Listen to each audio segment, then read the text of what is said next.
కన్న మాయమ్మ తల్లి పెద్దమ్మ మాయమ్మ భక్తుల్ని బ్రోచేటి బంగారు తల్లి పెద్దమ్మ కన్న మాయమ్మ తల్లి పెద్దమ్మ మాయమ్మ భక్తుల్ని బ్రోచేటి బంగారు తల్లి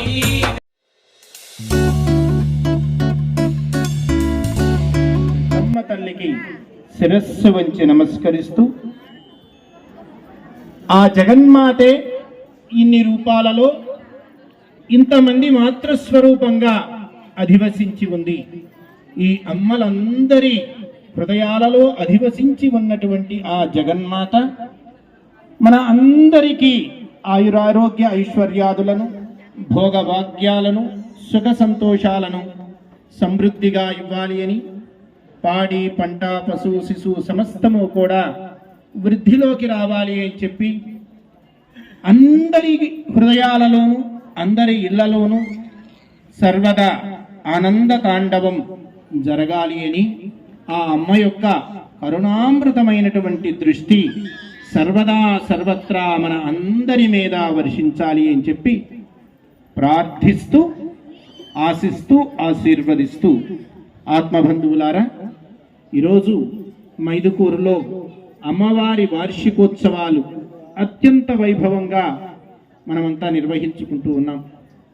మైదుకూరు నగరం అంటే ఈ రోజున చాలా విషయాలకి రాష్ట్రంలో ఒక ప్రేరణ స్ఫూర్తి. అటువంటి మైదుకూరు నగరానికి అంతటికీ కూడా స్ఫూర్తి ఏమిటి అంటే, ప్రేరణ కేంద్రం ఏమిటి అంటే పెద్దమ్మ తల్లి సన్నిధి. ఈ సన్నిధిలో ఏ మహత్కార్యమైనా ముందుగా ఒక అడుగు ముందుకు వేసి ఆరంభించేది, ఆది వరకు కూడా వెంట నడిచేది ఇక్కడ ఉన్నటువంటి కార్యకర్తలు అనేటువంటి మాట నేను పదే పదే వింటూ ఉంటాను. కొందరి పేర్లు నా దృష్టికి వస్తూ ఉంటాయి. ఈరోజు మాతృమూర్తులు దాదాపుగా 40 మంది పైన ఈ ప్రాంతంలో కోలాటం నేర్చుకుంటూ ఉన్నారు. ప్రతి గుడి కేంద్రంలోనూ పౌర్ణమి హారతులు జరుగుతూ ఉన్నా, అనేకమైనటువంటి ఆధ్యాత్మిక కార్యక్రమాలు జరుగుతూ ఉన్నా, ఈ ఆధ్యాత్మిక చైతన్యానికి అందరికీ కూడా కేంద్ర స్థానం అమ్మ పాదాల సన్నిధి కావటం మన అందరి అదృష్టం. చూడండి, అమ్మతో మనకు అనుబంధం ఈ భూమి మీద పడిన తర్వాత కాదు, భూమి మీదకి రాకముందు నుండే అమ్మతో అనుబంధం ఉంటుంది. మిగతా వాళ్ళందరితోనూ అనుబంధం భూమి మీద పడిన తర్వాత ఏర్పడుతుంది. అమ్మతో అనుబంధం ఆమె గర్భంలో ఉన్నప్పుడే మనకి ఏర్పడుతుంది. అమ్మ బిడ్డల కోసం ఎన్ని రూపాలు ధరిస్తుంది, ఎన్ని మెట్లు దిగుతుంది అనేటువంటిది మనకు గ్రామదేవతల చరిత్ర తెలుసుకున్న, గ్రామదేవతల గురించి విన్నా మనకు అర్థమవుతుంది.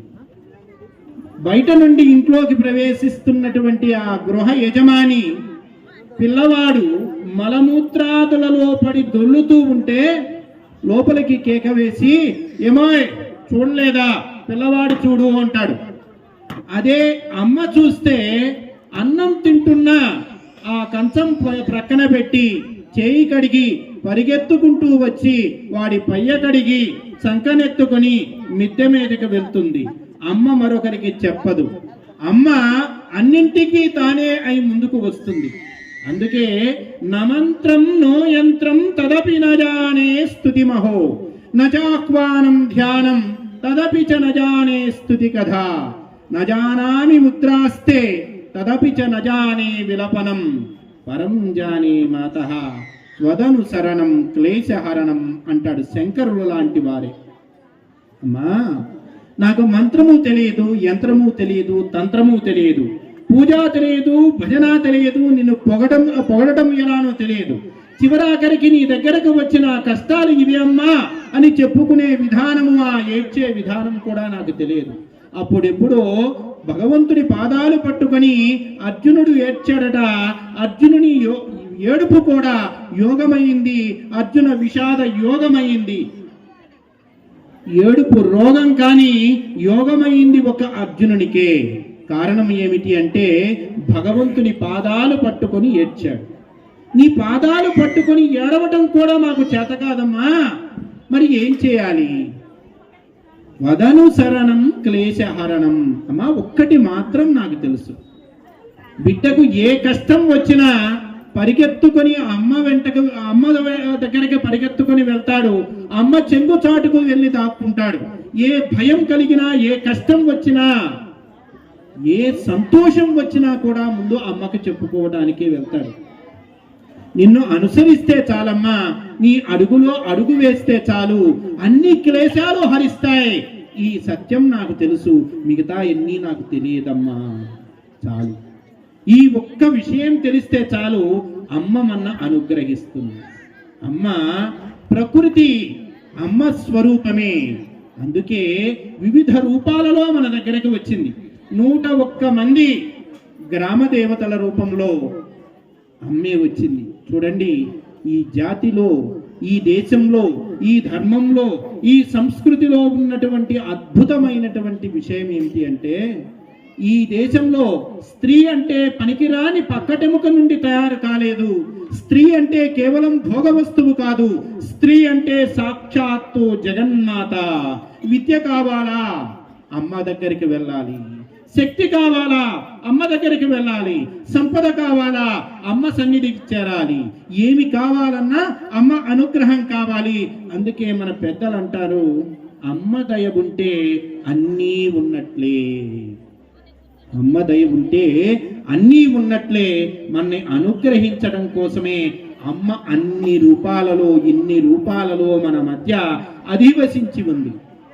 గ్రామాలలో, నగరాలలో, పట్టణాలలో ప్రజలందరినీ సుఖశాంతులతో ఉంచటం కోసం, కష్టాల నుండి బయటకు తీసుకుని రావటం కోసం, రోగము నుండి, శోకము నుండి బయటకు తీసుకుని రావటం కోసం అమ్మ వివిధ రూపాల్ని ధరించింది అనేటువంటిది మన పెద్దల మాట. అమ్మ ప్రకృతి స్వరూపిణి. గాలి రూపంలో, అగ్ని రూపంలో, నేల రూపంలో, ఆకాశం రూపంలో, వాయువు రూపంలో, అన్ని రూపాలలోనూ ఆ అమ్మే అధివసించి ఉంది అని మన పెద్దలు చెప్తారు. దానికి ఉదాహరణ ఏమిటి అంటే, గ్రామ దేవతలనే చూపిస్తారు. కుంకుళ్ళు బాగా పండే చోట ఆ అమ్మవారు కుంకుళ్ళమ్మ. గోగులు బాగా పండే చోట అధివసించి ఉన్నటువంటి తల్లి గోగులమ్మ. అన్నం పెడుతుంది కాబట్టి అన్నమ్మ. వరి పండే చోట ఉంటుంది కాబట్టి నూకలమ్మ, నూకాలమ్మ. ఈ నూకలు అంటే ఆయుష్కి సంకేతంగా కూడా మన పెద్దలు చెప్తారు. అంటే నూకలు చెల్లిపోయాయిరా అంటారు, వాడికి ఇంకా నూకలు ఉన్నాయిరా అంటారు. ఆయుష్ని పోసేటువంటి తల్లి కాబట్టి ఆ అమ్మని నూకలమ్మ అని అంటారట. అంతేనా? ఆమె గంగమ్మ, జలదేవతగా మన అందరి పూజలు అందుకుంటుంది. జలం జీవనాధారం. జలం లేకపోతే సృష్టి లేదు. మొదటి నుండి కూడా నాగరికత చూసుకుంటే నదుల వెంబడి, తటాకాల వెంబడి, ఈ వాగుల వెంబడి, వంకల వెంబడి మాత్రమే ఉంటుంది. జలం లేకపోతే జీవజాలం లేదు. ఆ జలం రూపంలో ఉండేది కూడా ఆ అమ్మే. అంటే అమ్మ దగ్గరికి వచ్చాం మనం. మీలో చాలా మంది అమ్మలు ఉన్నారు. మీరంతా కూడా ఆ మాతృత్వాన్ని, ఆ మాతృమూర్తి యొక్క హృదయాన్ని, ఆ అమ్మ యొక్క హృదయాన్ని మీరంతా కూడా పొందారు. అయితే ఆ అమ్మ ఈ లోకం మీద ఎంతటి ప్రేమను చూపిస్తూ ఉందో, తన బిడ్డల మీద ఎంత ప్రేమను చూపిస్తూ ఉందో, మీరంతా కూడా అంత ప్రేమను చూపిస్తూనే ఉన్నారు. కాకపోతే ఆ అమ్మ లక్షణం ఏమిటి అంటే, తప్పుని తప్పని చెప్తుంది, ఒప్పుని ఒప్పని చెప్తుంది. తప్పు చేసినప్పుడు ఖండిస్తుంది, ఒప్పు చేసినప్పుడు సమర్థిస్తుంది. ప్రతి తల్లి కూడా బిడ్డల విషయంలో అలాగే ఉండాలి. మనం రావటమే కాదు, ఇటువంటి దేవాలయ కేంద్రాలకి, ఆ అమ్మ దగ్గరికి మన పిల్లల్ని కూడా తీసుకుని రావాలి. తీసుకుని రావటం ద్వారా గురుదేవులు ఒక మాట అనేవారు. గురుదేవులు అచలానంద స్వాముల వారు, ఏమీ లేదు నాన్న, మనం పెద్దగా చేయవలసిన పనేమీ లేదు. 24 గంటలకు ప్రతీకగా ఒక 24 నిమిషాలు భగవంతునికి గాని మనం సమర్పించగలిగామా, మన జీవితం ధన్యమైపోతుందయా. ఆ 24 నిమిషాలు ఆ అమ్మ పాదాల దగ్గర మనం గడపగలిగితే 24 గంటలు ఆ అమ్మ మనల్ని సంరక్షించుకుంటుంది.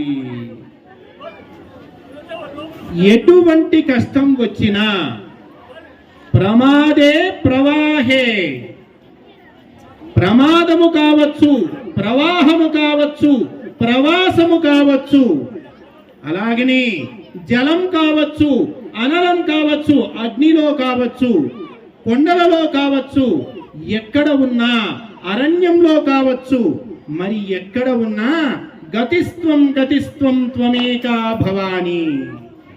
అమ్మా ఎక్కడ ఉన్నా నీవే నాకు రక్షణ అని ఆ అమ్మను మనసులో తలుచుకోగలిగితే, ఎక్కడ ఉన్నా, ఏ కష్టంలో ఉన్నా, ఏ ఆపదలో ఉన్నా, ఏ ఇబ్బందిలో ఉన్నా ఆ అమ్మ అనుగ్రహ దృష్టి మన మీద పడుతుంది. ఆమె మనల్ని రక్షించుకుంటుంది, మనల్ని కాపాడుతుంది. అవసరమైతే ఆయుష్ను పోస్తుంది, అవసరమైతే అవధుల్ని కాపాడి అవధుల్ని అధిగమించి కట్ట మైసమ్మ అంటాము, కట్టని కూడా అధిగమిస్తుంది, కట్ట వేస్తుంది, కట్టను అధిగమిస్తుంది. అన్ని నియమాలను అధిగమించి బిడ్డల విషయంలో తల్లికి ఏ నియమము లేదు. అన్ని నియమాలను అధిగమించి మనల్ని కాపాడుతుంది. మనం చేయవలసింది ఏమిటి అంటే ఒక 24 నిమిషాలు అమ్మ సన్నిధిలో మనం గడపటం. మనకు దగ్గరలో ఉన్నటువంటి దేవాలయ కేంద్రంలో ఒక 24 నిమిషాలు మనం గడపగలిగితే, మన పిల్లల్ని తీసుకొని రాగలిగితే, ఆ కేంద్రంలో 4 మంచి మాటలు వాళ్ళకి వినిపించగలిగితే, ఇందాక మాస్టర్ గారు చెప్పారు, గొడ్డుకు తిన్నది బలం, మనిషికి విన్నది బలం. ఈ బలం పెంచాలి. ఈ బలమే కాకుండా ఈ బలం పెరిగితే సమాజంలో ఉన్నటువంటి అన్ని సమస్యలు తొలగిపోతాయి. అందరి దేవతల దగ్గర ఆయుధాలు ఉంటాయి. ఒక విద్యాధి దేవత ఎవరు? సరస్వతీదేవి. సరస్వతీదేవి దగ్గర ఏ ఆయుధము ఉండదు. ఎందుకయ్యా అమ్మ దగ్గర ఆయుధం ఉండదు అంటే, విద్య ఉన్న చోట ఏ ఆయుధంతోనూ పని లేదు, ఏ శక్తి అవసరం లేదు. అజ్ఞానం మొత్తాన్ని పారదోలగలిగినటువంటి శక్తి విద్యలో ఉంటుంది. వివేకము కలిగించి సరైనటువంటి దారిలో నడిపించగలిగినటువంటి శక్తి ఆ విద్యకు ఉంటుంది. విద్య ఉన్న చోట ఏ ఆయుధముతోనూ అవసరం లేదు. మనకి శక్తితో మనం గెలవలసినటువంటి పని లేదు. మన దగ్గర జ్ఞానము పెరిగితే సమస్యలన్నీ అవే దూరమవుతాయి. రాగద్వేషాలకు అతీతంగా మనం నడవగలుగుతాం. మన జీవితాన్ని చరితార్థం చేసుకోగలుగుతాం. మనం చేయవలసింది ఆ అమ్మ సన్నిధిలో కాసేపు గడపడం. ఈరోజు ప్రపంచంలో రేమాన్స్ గురించి తెలియనటువంటి వాళ్ళు లేరు. రేమాన్స్ అధినేత 1000 కోట్ల రూపాయల సామ్రాజ్యాన్ని సృష్టించారు. 1000 కోట్ల రూపాయల సామ్రాజ్యాన్ని సృష్టించి కొడుకులకు పంచాడు. కొడుకులకు పంచాడు కాబట్టి 1000 కోట్లు ఇచ్చాడు కాబట్టి సుఖంగా ఆనందంగా హాయిగా జీవిస్తున్నాడు అని అనుకుంటే అది పొరపాటు. చిన్న కొడుకు కాలుతో తంటే గేటు బయటకు వచ్చి పడ్డాడు. ఈరోజు ఏదో చిన్న ఇంట్లో, అద్దె ఇంట్లో బ్రతుకుతున్నాడు. పెద్దల దగ్గరికి వెళ్ళినప్పుడు అడిగాడట, అయ్యా నేను ఇంత కష్టం చేశాను కదా, రెక్కలు ముక్కలు చేసుకున్నాను కదా, నా రక్తాన్ని చెమటగా చిందించి వీళ్ళ కోసం సౌధాలు నిర్మాణం చేశాను కదా, 1000 కోట్ల రూపాయల సామ్రాజ్యాన్ని నిర్మించాను కదా, ఈరోజు నా గతి ఎందుకు ఇలా తయారయ్యింది? నా కోసం నేనేమి పాటుపడలేదే, నా బిడ్డల కోసమే నేను కష్టించాను, కూర్చాను, సమకూర్చాను, వాళ్ళకే ఇచ్చాను, ఎందుకు నాకు ఈ గతి కలిగింది అంటే వాళ్ళు చెప్పినటువంటి మాట ఏమిటంటే, అబ్బాయి నువ్వు సంపదలైతే ఇచ్చావు కానీ సంస్కారాలు ఇవ్వటం మర్చిపోయావు. వాళ్ళకి సరైనటువంటి సంస్కారాలు ఇవ్వలేదు. సరైనటువంటి సంస్కారాలు ఇచ్చి ఉంటే ఈరోజు నువ్వు అద్దె ఇంట్లో ఉండవలసినటువంటి అవసరం లేదు. నీ చిన్న కొడుకు విడాకుల కోసం కోర్టుకు ఎక్కవలసినటువంటి అవసరం లేదు. భార్యాభర్త రోడ్డున పడి తగువులాడుకోవలసినటువంటి అవసరం లేదు. నువ్వు సంస్కారాలు ఇవ్వటం మర్చిపోయావు, అది ఇవ్వాలి. వీళ్ళంతా మనకు చెప్పేటువంటి సందేశం ఏమిటి అంటే, అయా మేము చేసినటువంటి తప్పు మీరు చెయ్యకండి, సంపాదించండి, సంపదను సృష్టించండి, మీ సంతానానికి అందించండి. దీనితో పాటుగా అన్ని సంపదలకు మూలమైనటువంటి సంపద ఆధ్యాత్మిక సంపద. ఆ సంపద ఇవ్వండి. మహాపురుషుల గురించి చెప్పండి. ఈరోజు చంద్రశేఖర్ ఆజాద్ బలిదానం చేసినటువంటి రోజు. 15 సంవత్సరాల వయస్సులో ఈ దేశము కోసము, ఈ దేశ స్వాతంత్రం కోసం ఉద్యమిస్తే కోర్టుకు వెళ్తే జడ్జి అడిగాడట, మీ పేరేమిటి? చంద్రశేఖర్ తివారీ ఆయన పేరు. కానీ నీ పేరేమిటి అంటే ఆజాద్ అన్నాడు. ఆజాద్ అంటే స్వేచ్ఛ అని. నీ తండ్రి పేరేమిటి అంటే స్వాతంత్రం అని చెప్పాడట. నీ ఇల్లు ఏమిటి అంటే జైలే నా ఇల్లు అని చెప్పాడట.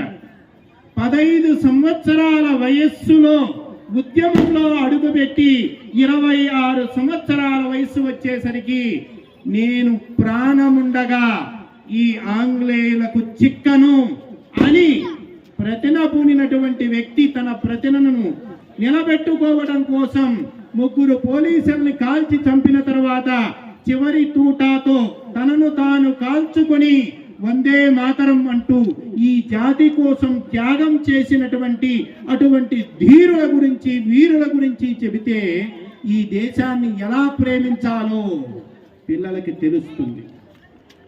గట్టుల దగ్గర సోదరులతో కొట్టుకొని చావడం కాకుండా, చిన్న మాట వచ్చిందని భార్యతో విడాకుల దాకా కోర్టుకు వెళ్ళడం కాకుండా, ఈ సంస్కృతి గురించి, ఈ సంస్కారాల గురించి, ఈ ఆచారాల గురించి, ఈ వ్యవహారాల గురించి మన పిల్లలతో చెప్పవలసినటువంటి బాధ్యత పెద్దలుగా మన మీద ఉంది. మనం అమ్మవారికి బలి ఇస్తున్నాం. బలి ఇస్తున్నామంటే ఏమిస్తున్నాం? కొన్ని చోట్ల నల్ల పిల్లిని ఇస్తారట, కొన్ని చోట్ల దున్నపోతును బలిస్తారట, కొన్ని చోట్ల మేకనో గొర్రెనో పొట్టేలునో బలిస్తారట. కారులో వస్తూ ఉంటే ఎందుకని మాస్టర్ గారు ఇలా ఇస్తారు అంటే మా మాస్టర్ గారు ఆయన చెప్తున్నాడు, నల్ల పిల్లి అంటే ఏమిటి స్వామి? పిల్లి యొక్క లక్షణం ఏమిటి? ఏం చేస్తుంది పిల్లి? దొడ్డి దారిలో వస్తుంది, ముఖం ద్వారం నుండి రాదు, దొడ్డి దారిలో వస్తుంది, కిటికీల్లో నుండి దూరుతుంది, దొంగతనంగా వచ్చి పాలు పెరుగు తినిపోతుంది. నీలో ఉన్నటువంటి దొంగ బుద్ధిని, దుష్ట బుద్ధిని అమ్మవారి పాదాల దగ్గర బలి ఇవ్వగలిగితే అది అమ్మకు నిజమైనటువంటి బలి. ఈ సత్యం సమాజానికి చెప్పాలి.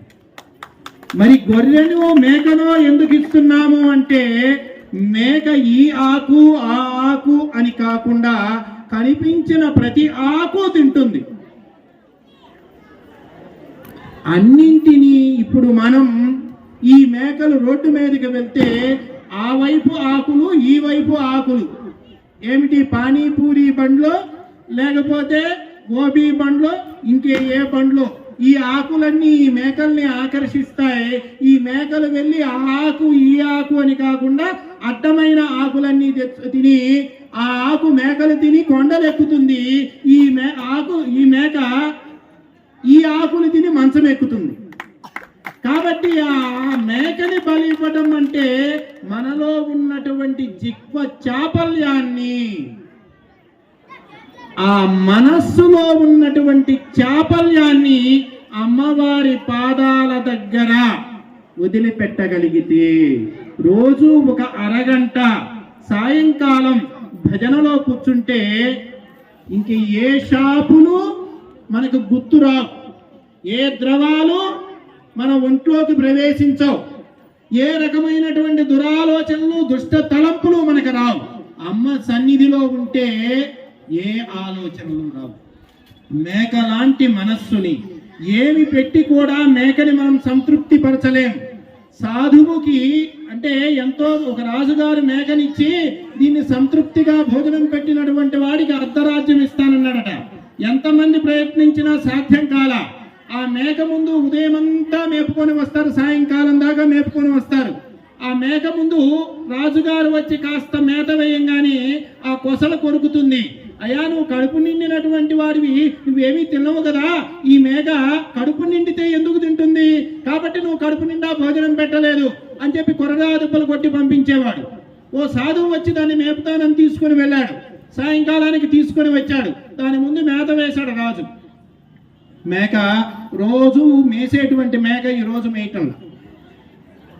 మేయకుండా సాధువు వంక తలెత్తి చూస్తుంది. ఇంకా రకరకాల ఆకులు తెచ్చి వేస్తున్నాడు. ఏ ఆకులు వేసినా దాని దృష్టి మాత్రం సాధువు మీద తప్ప ఆకుల మీద లేదు. మహానుభావ, ఎవరికి సాధ్యం కాని నీకు ఎలా సాధ్యమైందయ్యా అంటే, నేను సాధన చేశాను లేవయ్యా. ఆ మేక నీకు ఎదురుగా కనపడుతుంది, ఆ మేక నాకు లోపల కనపడుతుంది. నా మనసే మేక, అది కావాలి ఇది కావాలి అంటుంది, అది ఇస్తే ఇంకొకటి కావాలని అంటుంది, ఇది ఇస్తే ఇంకాస్త కావాలంటుంది. ఏది ఇచ్చినా సంతృప్తి పొందదు ఈ మేక. ఈ మేకని ఇచ్చి సంతృప్తి పరచలేమనేటువంటి సత్యం నేను తెలుసుకున్నాను. అందుకే సాధనలో దాన్ని ఎండగట్టాము. సాధన అనే పేరుతో దాన్ని ఎండగట్టి లొంగదీశాను. అదే పద్ధతి దీని దగ్గరకు ఉపయోగించాను. ఉదయం తోలుకొని వెళ్ళాను, దాని ముందు మేత వేశాను. మేతలో మూతి పెట్టబోతే మూతి మీద ఓ దెబ్బ వేశాను. చేతిలో కర్ర పట్టుకొని ఓ దెబ్బ కొట్టేవాడిని. అది మళ్ళా మేయిపోవటం, మళ్ళా కొట్టడం, మళ్ళా మూతి పెట్టబోవటం, మళ్ళా కొట్టడం. అది ఏమనుకుందంటే, తినకపోతే కాసేపైనా బ్రతుకుతారు కానీ తింటే వీడు అసలు బ్రతకనిచ్చేట్టు లేడు అనే సత్యం తెలుసుకుంది. ఆ మేత వైపు మానేసి నా వైపు చూడటం మొదలుపెట్టింది, నా మనస్సులాగా. అందుకని ఈ మేకని నేను ఆ విధంగా సాధన ఇచ్చాను. మేకని బలివ్వటం అంటే ఏమిటి? మన మనస్సుకి శిక్షణ ఇవ్వటం. ఈ మనస్సుకు శిక్షణ ఏమిటి? శరీరానికి స్నానం, మనస్సుకి ధ్యానం. శరీరానికి స్నానం, మనస్సుకి ధ్యానం. కాసేపు ధ్యానం చేయటమా, లేదా భజన చేయటమా, లేదా పారాయణ చేయటమా, లేదా 4 సద్గ్రంథాలు చదవటమా, 4 మంచి మాటలు వినటమా, ఇది మనస్సుకి మనం ఇచ్చేటువంటి చేయించేటువంటి సాధన. అందుకోసం మనలో ఒక మూఢత్వం ఉంటుంది. ఎవరి మాటను మనం వినం. ఆ మూఢత్వాన్ని వదిలిపెట్టడమే దున్నపోతును బలివ్వటం. మనలో అలసత్వాన్ని బలివ్వటమే ఆ దున్నపోతును బలివ్వటం. అంతేకాని భౌతికంగా జీవుల్ని తెచ్చి వధించమని కాదు. ఈ తత్వం మనకి అర్థమైతే మనము ఎన్నో మెట్లు పైకి వెళ్తాం. అమ్మ యొక్క అనుగ్రహానికి మరింత పాత్రలమవుతాం. కాబట్టి మనం చేయవలసింది ఏమిటి అంటే సాధన. ప్రతినిత్యము కూడా కొద్దిసేపైనా దేవాలయ కేంద్రంలోకి రావాలి. చిత్తస్య శుద్ధయే కర్మ అన్నారు. దేవాలయ కేంద్రాన్ని ఎవరు కాపాడుకోవాలి? దేవాలయంలో ఎవరు సేవ చేయాలి? ఇక్కడ ఎవరు చేస్తున్నారో నాకు తెలియదు. అయితే పెద్దమ్మ తల్లి దగ్గర నుండి నాకు చాలా పేర్లు వినపడుతూ ఉంటాయి. సుజాతమ్మ గారి పేరు వినపడుతుంది, సుమతమ్మ గారి పేరు వినపడుతుంటుంది, అలాగనే జయశ్రీ అమ్మగారి పేరు వినపడుతుంటుంది, జయశ్రీ అమ్మగారి పేరు వినపడుతుంది, ఇంకొక అమ్మగారి పేరు పద్మమ్మ గారి పేరు వినపడుతుంది, ఇంకా చాలా మంది పేర్లు వినపడుతుంటాయి. ఎవరు సతీష్ అట, సాయట, ఇంకా చాలా మంది పేర్లు. స్వామి, పెద్దమ్మ తల్లి దగ్గరికి వెళ్తే ఒక 40 మంది పిల్లలు కావాలంటే, యువకులు కావాలంటే, ఒక 2 కుర్రవాళ్ళు వస్తే వాళ్ళకి చెప్తే చాలు, 10 నిమిషాలు అక్కడ చేరుకుంటారు. స్వామి, ఈ చైతన్యాన్ని ఇలానే కాపాడుకోవాలి. ఈ రోజు మైదుకూరుకి ఎలా అయితే మనము ఒక చైతన్య కేంద్రంగా ఉన్నామో, మైదుకూరు ఎలా అయితే రాష్ట్రం మొత్తానికి ఒక చైతన్య కేంద్రంగా ఉందో, సంఘం నుండి పెద్దలు వస్తే మైదుకూరులో ఏం జరుగుతున్నాయని చెప్పి ఆరా తీస్తున్నారు, తెలుసుకొని మురిసిపోతున్నారు. సేవికా సమితి పనులైనా, సంఘానికి సంబంధించినటువంటి పనులైనా, దేవాలయ కార్యక్రమాలైనా, సామూహిక హారతులైనా, కోలాటాలైనా, భజనలైనా, ఏవైనా మైదుకూరు ఈరోజు ఆదర్శంగా ఉంది. కారణం ఏమిటి అంటే, మీరు అమ్మ తత్వాన్ని అర్థం చేసుకున్నారు, అమ్మ సన్నిధికి వస్తున్నారు, ఇంతమంది కూర్చొని అమ్మ ఎదురుగా కూర్చొని 4 మంచి మాటలు వింటున్నారు. మనం బాగుపడటానికి ఇంతకంటే పెద్ద కారణం ఏం అవసరం లేదు. త్వమేకం త్వమే అంటే గతిస్త్వం గతిస్త్వం త్వమేకా భవాని. నువ్వు ఒక్కదానివే మాకు గతమ్మ, నీవే మాకు ఆధారం అనేటువంటి భావనతో ఆమె పాదాల దగ్గర కూర్చోగలిగానా మన జన్మ చరితార్థమవుతుంది. అప్పుడెప్పుడో అర్జునుడు ఒక్కసారి కృష్ణ పరమాత్మ పాదాల దగ్గర కూర్చున్నాడు. కృష్ణ పరమాత్మ పాదాల దగ్గర కూర్చున్నాడు. పాదాల దగ్గర కూర్చునేటువంటి అవకాశం ముందుగా దుర్యోధనుడికి వచ్చింది. పాదాల దగ్గర కూర్చోవడానికి ఇష్టపడలేదు. శిరస్సు దగ్గరికి వెళ్ళి కూర్చున్నాడు, తల దగ్గరికి వెళ్ళి కూర్చున్నాడు. పాదాల దగ్గర కూర్చున్నటువంటి అర్జునునితో కృష్ణ పరమాత్మ కలిసి నడిచాడు. అవసరమైతే ఆ అర్జునుని పాదాల దగ్గర కూర్చొని ఆయన కాపాడుకున్నాడు. కురుక్షేత్రంలో మనం చూస్తే ఇక్కడ అర్జునుడు భగవంతుడి పాదాల దగ్గర కూర్చున్నదే మనకు తెలుసు, కానీ కురుక్షేత్రంలో రథం మీద పీట మీద కాలు పెట్టుకుని అర్జునుడు యుద్ధం చేస్తూ ఉంటే ఆయన పాదాల దగ్గర పరమాత్మ కూర్చొని అర్జునుడిని కాపాడుకున్నాడు. ఎందుకంటే ఆ రోజు నీవు తప్ప ఇతరం బెరుంగను, నీవే నాకు దిక్కు అని పాదాల దగ్గర కూర్చున్నాడు. కాబట్టి దానికోసం తాను భక్తుడి పాదాల దగ్గర, శిష్యుని పాదాల దగ్గర కూర్చోవటానికైనా సిద్ధమని సాక్షాత్తు పరమాత్మే నిరూపించాడు. మనం అమ్మ పాదాలు పట్టుకుంటే ఆ అమ్మ మనని సంరక్షించుకుంటుంది. ఆ అమ్మ సన్నిధిలో కూర్చొని 4 మంచి మాటలు మనం పిల్లలకి చెప్పవలసినటువంటి అవసరం ఉంది. రేపు నిన్ను సింహాసనం మీద కూర్చోబెడతాను నాన్నా, నువ్వు ఉత్తరాధికారివి, నువ్వు యువరాజువి, యువరాజ పట్టాభిషేకం చేస్తాను, స్వస్థాహం అభిషేష్యామి యవ్వరాజ్యే పరంతప అన్నటువంటి తండ్రి ఉలుకు పలుకు లేకుండా పడిపోతే, తల్లి నీ తండ్రి ఇచ్చినటువంటి మాట కోసం నువ్వు అడవులకి వెళ్ళాలి అంటే మారు మాట్లాడకుండా సింహాసనం మీద కూర్చోవలసినటువంటి యువరాజుగా కూర్చోవలసినటువంటి రామచంద్రుడు నేరుగా అరణ్యాలకు వెళ్ళాడు, జటావల్కలాలు ధరించాడు. అటువంటి రాముడి గురించి మీ పిల్లలకి చెబితే, నాన్న కోసం రాజ్యాన్నే వదిలిపెట్టినటువంటి రాముడు నడయాడినటువంటి నేలలో పుట్టినటువంటి మనం మన నాన్న కోసం చిన్న చిన్న త్యాగాలు చేయలేమా? నాన్న పరువు కాపాడడం కోసం, నాన్న మాట నిలబెట్టడం కోసం మనల్ని మనం మార్చుకోలేమా అనే ఆలోచన మీ పిల్లలకి కలిగించినటువంటి వారవుతారు. మీ పిల్లల్ని సరైనటువంటి దారిలో పెట్టినటువంటి వారవుతారు. తండ్రి సౌఖ్యం కోసం నేను జీవితాంతం బ్రహ్మచారిగా ఉంటాను అని ప్రతిన చేసినటువంటి భీష్మాచార్యుడి గురించి మీ పిల్లలకి 4 మాటలు చెప్పారు అంటే, తండ్రి కోసం జీవితాంతం బ్రహ్మచర్యం పాటించినటువంటి భీష్ముడు నడయాడినటువంటి నేల మీద కనీసం మనం చదువుకు పూర్తయ్యే వరకైనా ప్రేమ దోమ ఈ చెత్త చెదారం లేకుండా చదువు మీద దృష్టి పెడదాము, బ్రహ్మచర్యం పాటిద్దాము అని మీ పిల్లలు అనుకుంటే మీరంతా కూడా హాయిగా బ్రతుకుతారు. మీరు భీష్ముడి గురించి చెబితే ఆ ఆలోచన వారిలో, ఆ ఆలోచనకి బీజం వేసినటువంటి వారు అవుతారు. మనం ఏమీ చేయాల్సిన పని లేదు. మన మహాపురుషుల గురించి 4 మాటలు చెబితే చాలు. చెరసాలలో పుట్టినటువంటి కృష్ణ పరమాత్మ చెరలో ఉన్నటువంటి తల్లిదండ్రుల్ని విడిపించడం కోసం అన్నతో కలిసి మామతో యుద్ధం చేసి వారిని బయటికి తీసుకువచ్చినటువంటి చరిత్ర మనం చెబితే, తల్లిదండ్రుల కోసం ఏమైనా చేయటానికి సిద్ధమయ్యేటువంటి పిల్లలు ఈ సమాజంలో తయారవుతారు. జై శ్రీ పెద్దమ్మ తల్లికి, పెద్దమ్మ తల్లికి, పెద్దమ్మ తల్లికి. మైదుగురి మార్గదర్శనం ఇక్కడ ఉన్న యువత దీనికి అంత ఆదేశం. ఈ యువత ఈరోజు ఇంత పెద్ద కార్యక్రమాన్ని కొనసాగిస్తుందని మైదుకూరు అంటే చెప్పడం పెద్దమ్మ తల్లి అని చెప్తారు. ఎక్కడ వెళ్ళినా కూడా మైదుకూరు అంటే పెద్దమ్మ తల్లి అని చెప్పుకోవాలి మేము. కాబట్టి పెద్దమ్మ తల్లి సాక్షిగా ఇక్కడ కొంతమంది అమ్మవాళ్ళు కోలాటం నేర్చుకొని ప్రారంభం చేసినారు.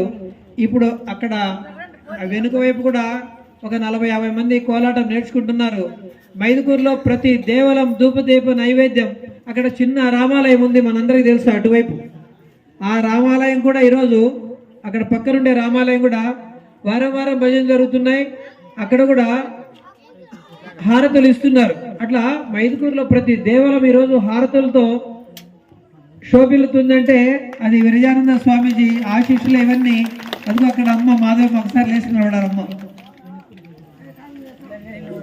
ఇన్ని వేల మంది మైదుకూరులో ఉంటే అమ్మ పేరు వినిపిస్తుంది. ఏ తల్లి బిడ్డను ఈరోజు ఇక్కడ ప్రొద్దుటూరు నుంచి ఇక్కడికి చేరుకొని ప్రతి అమ్మకు ఇలాంటి బిడ్డ నాకు పుట్టింటే బాగుండు కదా అని తల్లి అనుకునేటట్టు ఆ అమ్మ జీవితం ధన్యమైతుంది. ఇదంతా పెద్దమ్మ తల్లి సాక్షిగా ప్రారంభం కావడం ఇదంతా. కాబట్టి